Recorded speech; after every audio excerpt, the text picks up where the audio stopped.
Dewasaan gak ditentukan oleh usia. Ada orang-orang yang secara umur harusnya sudah dewasa, tapi mereka bisa hidup seenaknya, ngomong seenaknya, dan gak peduli kalau tindakannya itu merugikan orang lain. Orang yang dewasa dapat membedakan yang baik dan yang jahat. Ibrani 5 ayat 13. Sebab barang siapa masih memerlukan susu, ia tidak memahami ajaran tentang kebenaran, sebab ia adalah anak kecil. Ayat 14.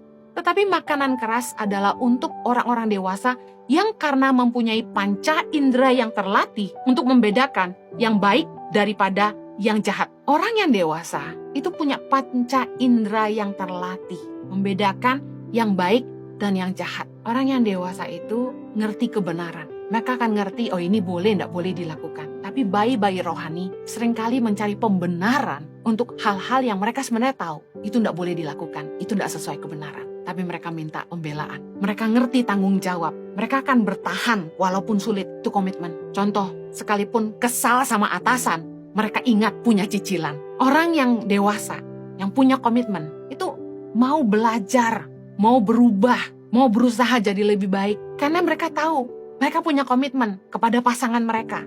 Mereka nggak bisa, nggak cocok, pisah aja. Nggak suka, tinggalin aja. Karena orang yang ngerti komitmen akan fight supaya hubungan itu bisa berjalan dengan baik. Mereka untuk itu akan mau belajar untuk berubah jadi lebih baik. Gak cuma mentingin ego sendiri. Orang yang gak dewasa akan menyerah dalam hubungan. Orang yang dewasa itu punya komitmen. Karena itu mereka ngerti setia. Mereka bisa dipercaya. Orang-orang yang dewasa yang bisa komitmen sama orang lain. Kalau gak komitmen, jangan pernah ajak orang nikah. Karena hanya orang yang bisa komitmen yang boleh nikah. Di dalam hubungan, orang yang dewasa itu ngerti prioritas. Contoh, mereka nggak akan main terus, mereka akan kerja sungguh-sungguh. Karena mereka ngerti bahwa mereka sudah dewasa, mereka punya tanggung jawab, mereka punya beban, mereka harus kerja sungguh-sungguh. Ngerti prioritas, kapan senang, kapan kerja. Orang yang ngerti prioritas itu, mereka akan bijaksana mengelola keuangan. Karena ada yang jadi prioritas dalam hidup mereka. Allah kita ada Allah yang memegang perjanjian dan kasih setianya. He is the God of commitment.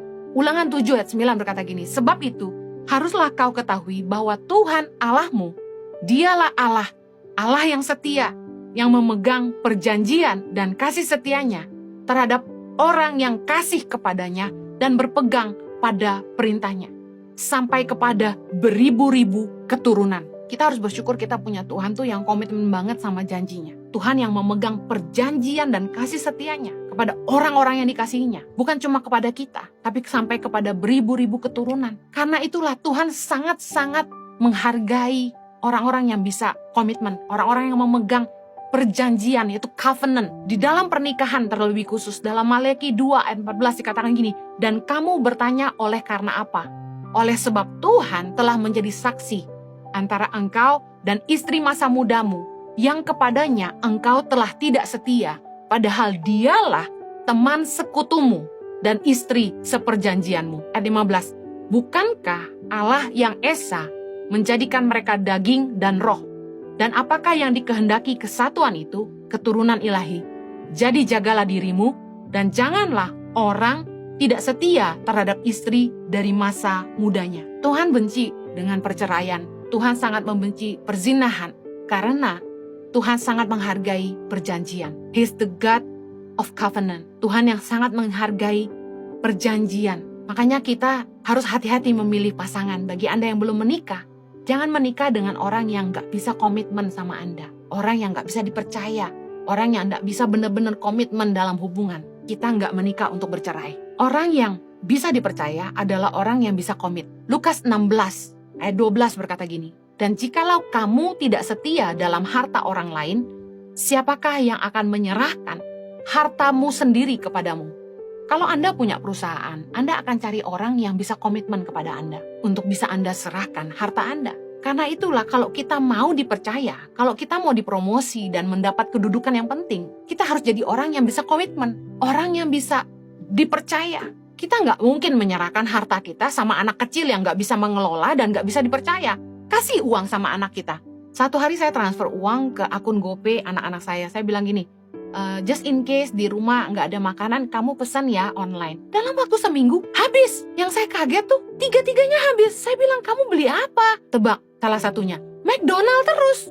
Gawat gak? Anak kecil kalau titipin uang, belum tentu bisa mengelola dengan baik. Karena mereka masih kanak-kanak. Anak-anak kecil tuh dikasih berapapun habis. Coba kasih anak kecil duit. Dia ke warung belanja terus, jajan terus. Tapi orang yang dewasa, dia akan mampu mengelola dan bisa dipercaya.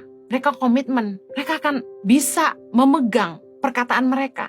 Komitmen merupakan nilai yang gak bisa dibeli dengan uang. Sulit sekali mencari orang yang bisa dipercaya. Oleh karena itu, kalau Anda ingin dipercaya, jadilah orang yang bisa memegang komitmen untuk mengelola dengan baik dan bisa dipercaya oleh siapa saja. Saya berdoa agar setiap kita boleh belajar jadi dewasa di dalam pemikiran. Jangan lagi seperti kanak-kanak, tapi dewasalah dalam pemikiran kita.